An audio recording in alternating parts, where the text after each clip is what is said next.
Bonjour à tous, j'espère que par la grâce de Dieu, tu vas bien. Je veux premièrement vous remercier pour vos prières de ma part. Je suis beaucoup mieux en santé et merci le Seigneur.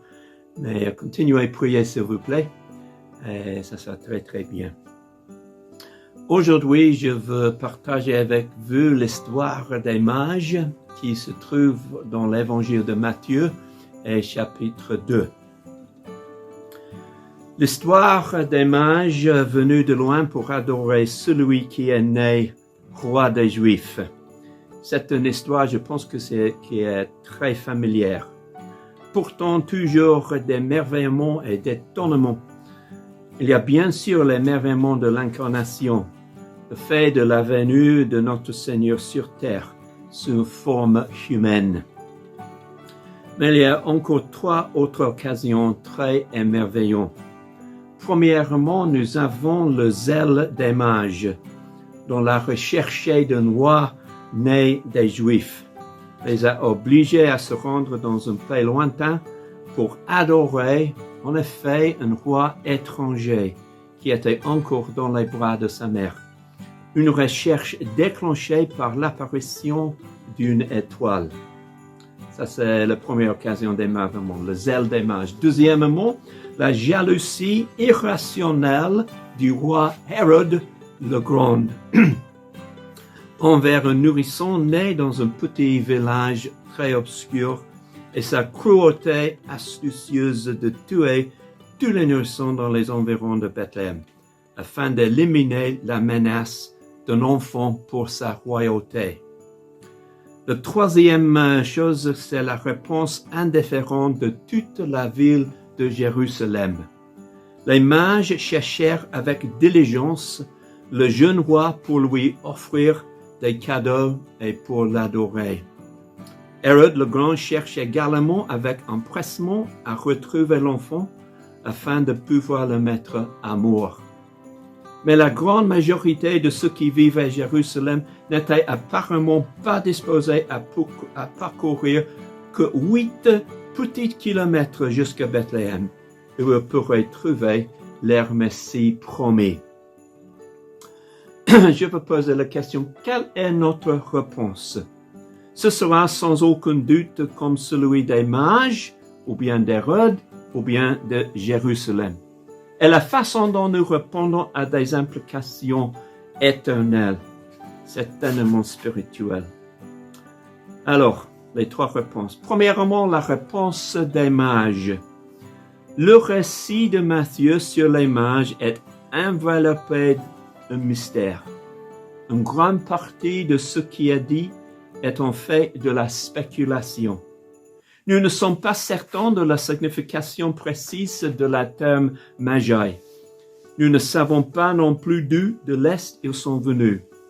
Il est nécessaire de mettre de côté presque tout ce que nous pensons savoir sur les mystérieux mages, car notre pensée a été presque entièrement façonnée par les chants de Noël, ou bien peut-être les cartes que nous donnons, ou bien nous recevrons. Ça, c'est les cartes qui est fait par l'imagination, pas par la révélation. C'est exactement ce qui est dit dans les Écritures dont nous pouvons être certains. Et l'Écriture ne dit pas beaucoup concernant les magies. Nous ne connaissons pas le nombre des mages, les noms ou la taille de groupe qui s'est rendu à Jérusalem, ni la source de l'information, sauf qu'ils ont vu une étoile se lever. Cependant, le peu que nous savons est tout ce que nous devons savoir. Il semble que le mystère des mages soit intentionnel, pique notre curiosité et en même temps souligne la profondeur de leur compréhension, de leur engagement à trouver et adorer le Christ. Les mages étaient des hommes qui s'intéressent à l'astronomie, ce qui correspond au stade de développement scientifique à l'Est. Quelque chose d'inhabituel a été observé, ce qui est décrit comme si une nouvelle étoile était soudainement apparue. nous ne pouvons pas savoir précisément quel phénomène a eu lieu. Et enfin, cela, c'est pas très important. Ce dont nous pouvons être assurés, c'est que Dieu a arrangé cette bizarre astronomique afin de signaler à ses mages une naissance très significative, la naissance d'enfants nés roi des Juifs et sauveur du monde. Le récit de Matthieu commence avec l'arrivée des mages à Jérusalem. Contrairement à la conception populaire, les mages n'ont pas cherché Hérode pour connaître le lieu de naissance du roi des Juifs. Ils savaient qu'un bébé, et non le roi Hérode, était le roi des Juifs qu'ils recherchent. L'évangile de Matthieu nous laisse l'impression que les mages sont arrivés à Jérusalem demandant à qu'ils ont rencontré le roi des Juifs. Les mages ont dû s'émerveiller des regards perplexes sur les visages des habitants de Jérusalem. Alors qu'on leur demandait où se trouvait le Messie, la nouvelle a dû circuler rapidement à propos de Jérusalem. L'arrivée de ce groupe, le zèle de la recherche, la certitude que le Messie était venu ont pris le peuple juif au dépourvu. Comment des étrangers de loin auraient-ils pu recevoir une telle information sans que Jérusalem n'apprenne d'abord la venue du Christ? Comment un roi juif pourrait-il être recherché par ceux qui seraient considérés comme des gentils, afin qu'ils puissent l'adorer? Le pire de tout était que ceux qui se considèrent comme l'élite spirituelle d'Israël ne pouvaient que hausser les épaules lorsqu'on leur demandait la résidence du Messie. Hérode se rendit vite compte de l'arrivée des mages et de la recherche du roi d'Israël. Indépendamment des motifs d'Hérode, sa rencontre secrète avec les mages leur a fourni le nom du village Bethléem, où le Christ pouvait être trouvé. Hérode a ainsi involontairement servi de canal de révélation divine aux mages qui cherchaient à trouver et adorer le Christ. Ce n'est qu'après qu'il se soit dirigé vers le sud de Jérusalem que l'étoile est réapparue, les conduisait cette fois à la maison même où Marie, Joseph et Jésus séjournent. La star, l'étoile, s'est alors arrêtée sur le lieu où se trouvait Jésus. Du fait que le texte nous dit que les mages sont entrés dans la maison, verset 11, nous savons que l'écurie n'offrait que des quartiers d'urgence pour Jésus et ses parents. Non seulement l'endroit était passé d'une étable à une maison, mais un certain laps de temps s'était également écoulé, le temps nécessaire aux mages pour se rendre de l'Est à Bethléem. Les mages ne doivent pas être vus comme des bœufs autour du bébé dans la crèche et lui offrent leurs cadeaux. L'empressement des mages à trouver le roi des Juifs est incroyable, tandis qu'Hérode et toute Jérusalem étaient troublés par la nouvelle de la naissance du roi. Les mages le cherchaient, avidement se réjouissant grandement du retour de l'étoile. Ils se prosternèrent et adorèrent Jésus et lui donnèrent les cadeaux d'or, d'encens et de myrrhe. L'émerveillement des mages est incontournable. Dieu révéla la naissance du Messie à un peuple lointain, et tandis que tout Jérusalem semblait mal informé et apathique, il le cherchait pour l'adorer. Deuxièmement, la réponse d'Hérode. Beaucoup s'émerveillent de la cruauté rusée d'Hérode. Mais ceux qui connaissent l'histoire ne seront pas aussi surpris. Il était vraiment cruel. Ses actions comme normales, on peut dire fidèles à la forme. Au moment de la naissance de notre Seigneur, Hérode le Grand aurait près de 70 ans, en très mauvaise santé, et voué à mourir un peu de temps. Matthieu nous dit qu'après la mort d'Hérode, Marie et Joseph sont revenus de se cacher en Égypte. On peut lire ça en Matthieu 2, 19 jusqu'à verset 23. On peut difficilement suivre ses femmes, ses enfants, ses victimes. Hérode n'avait pas moins de 10 femmes, 12 fils, bien que beaucoup d'entre eux aient été tués. La réponse d'Hérode à l'arrivée des mages est donc tout à fait cohérente. La nouvelle de ces influents orientaux pose des questions sur l'enfant qui venait de naître en tant que roi des Juifs, aurait immédiatement suscité une vive inquiétude pour son royaume.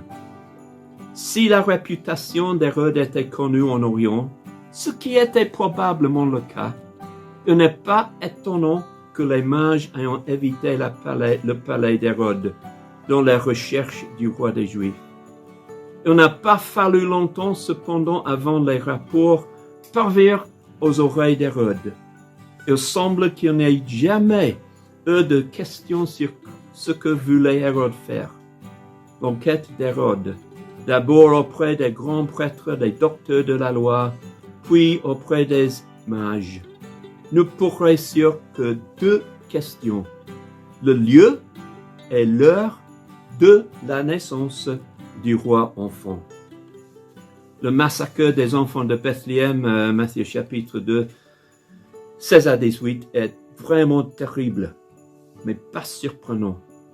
La cruauté d'Hérode, tuant non seulement les enfants du village de Bethléem, mais aussi les environs, et tuant non seulement les très très jeunes enfants, mais ceux que jusqu'à 2 ans. Nous nous sentons indignés, consternés. Comment pourrait-il? Mais qui de nous, enfin, est sans péché? Troisièmement, c'est la réponse de Jérusalem. La réponse la plus choquante à la naissance de Jésus est celle des citoyennes de Jérusalem. La déclaration la plus significative est Matthieu, chapitre 2, verset 3. Là, nous lisons: Quand le roi Hérode apprit cela, il fut troublé. Et tout Jérusalem avec lui. Tout Jérusalem avec lui. Certains ont suggéré que la ville de Jérusalem était perturbée parce qu'ils craignaient la réaction d'Hérode à la nouvelle de la naissance du Messie. Mais non. Jérusalem aurait été troublée avec lui. Cela suggère qu'il y avait une préoccupation commune, une peur mutuelle, bien que peut-être différente sur certains points, la même en général quand même. Que les mages parcourent une longue distance pour trouver et adorer roi juif, on peut dire donc étranger, à cause de l'apparition d'une étoile, est incroyable. Mais en revanche, tout Jérusalem n'a pas trouvé l'annonce de la naissance de son roi une raison suffisante pour parcourir les 8 courts kilomètres jusqu'à Bethléem. Voici la plus grande merveille de tous dans notre texte.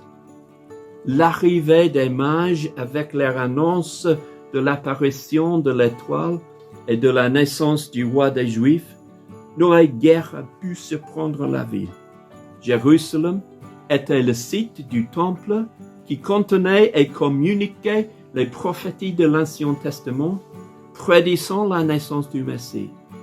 Ce n'était que la consommation de ces événements qui était compris comme imminents par ceux qui attendaient la venue de leur roi. En soi, l'annonce des mages ne pouvait être ignorée. Toute la ville de Jérusalem ne pouvait manquer d'avoir entendu parler de leur arrivée ou de leur recherche zélée du roi nouveau-né. Tous les grands prêtres et docteurs de la loi avaient été convoqués et interrogés par Hérode, et les prophéties concernant la naissance du Messie avaient été revues.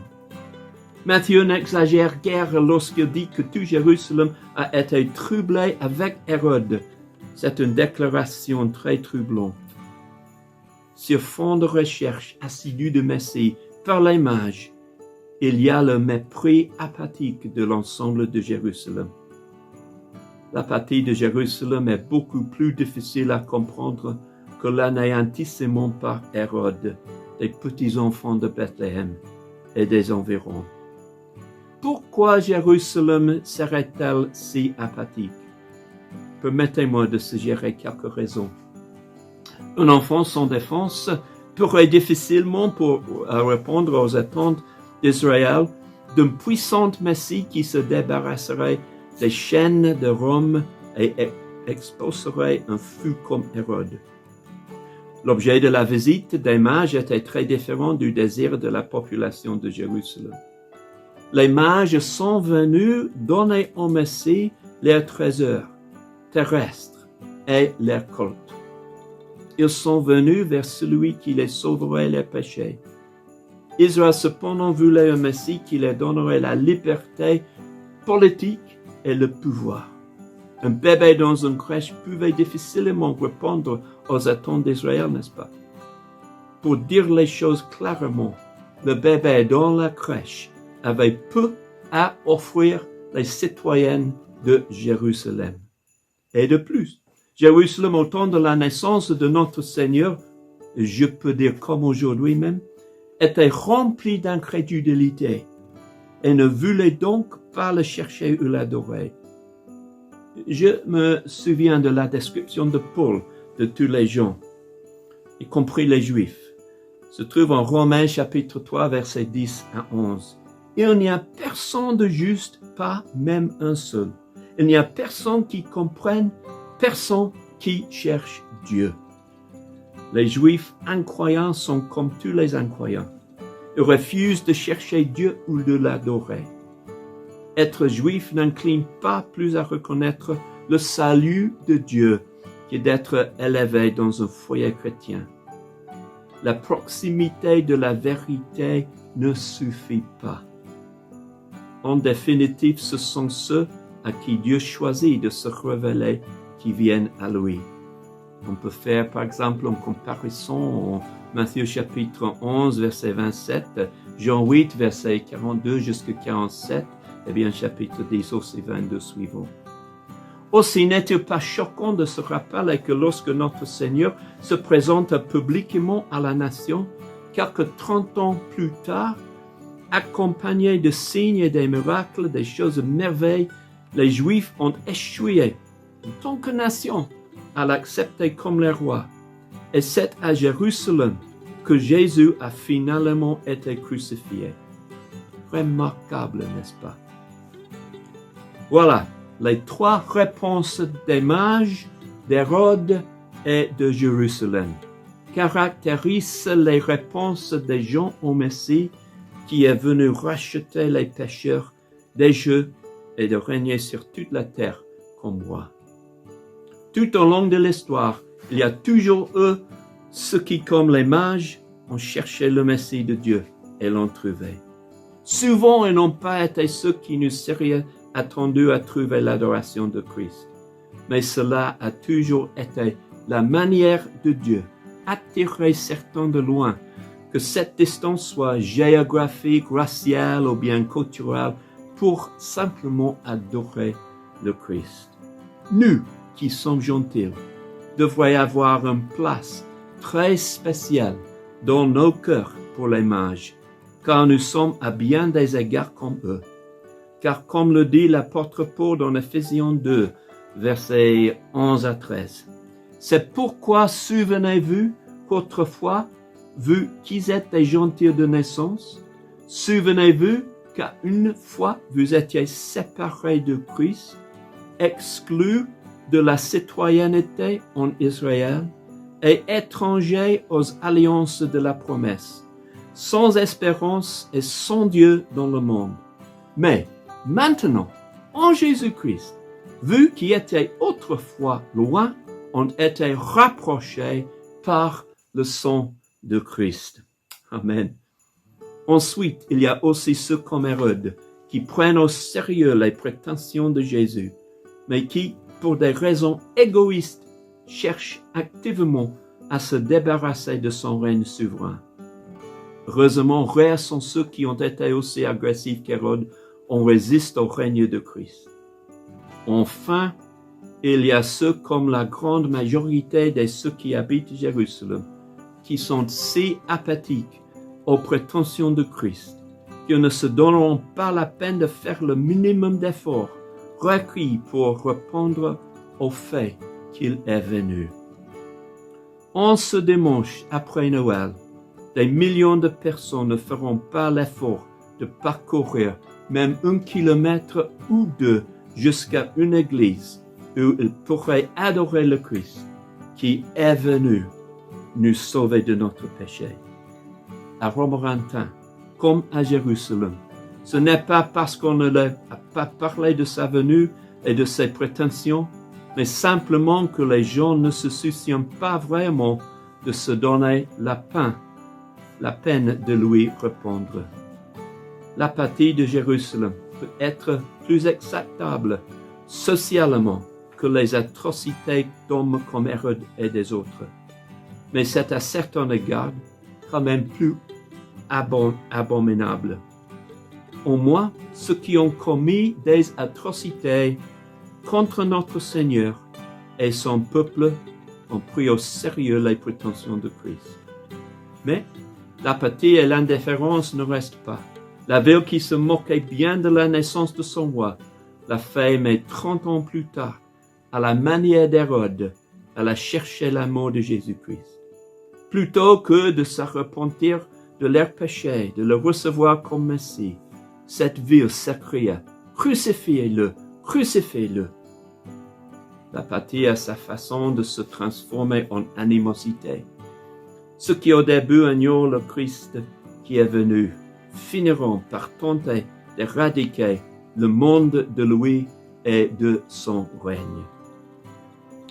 Puis je vous demande très honnêtement, alors que nous profitons d'une autre célébration du Noël, quelle réponse reflète le plus fidèlement votre réponse à la venue du roi, notre Seigneur Jésus-Christ?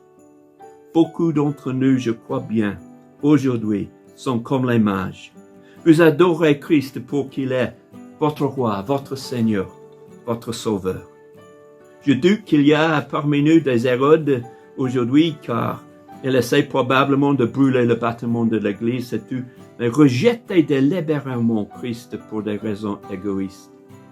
Mais est-ce que c'est possible que certains d'entre nous soient devenus si préoccupés par toutes les célébrations différentes concernant la saison de Noël, concernant les vacances, que vous n'avez pas réussi à faire ce qui est le plus important de tous?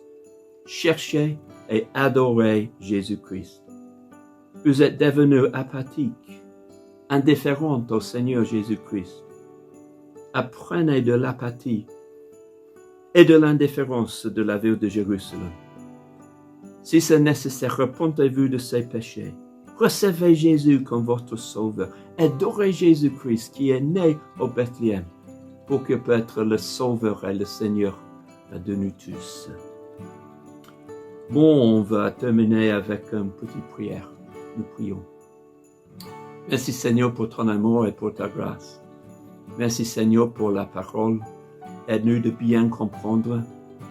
Et Seigneur, nous te remercions pour ton venue premièrement au Bethléem. Seigneur, merci pour tout que tu as bien fait pour nous. Et Seigneur, aide-nous de bien t'adorer. Seigneur, de rendre notre côte, notre adoration à toi, Seigneur, pour tout ce que tu as fait. Merci pour cette occasion. Bénis-nous tous pendant cette semaine et pendant la nouvelle année qui commence bientôt. Merci, Seigneur. Amen. Amen. Et bonne semaine à tous. Et j'espère, par la grâce de Dieu, je te vois bientôt. Amen.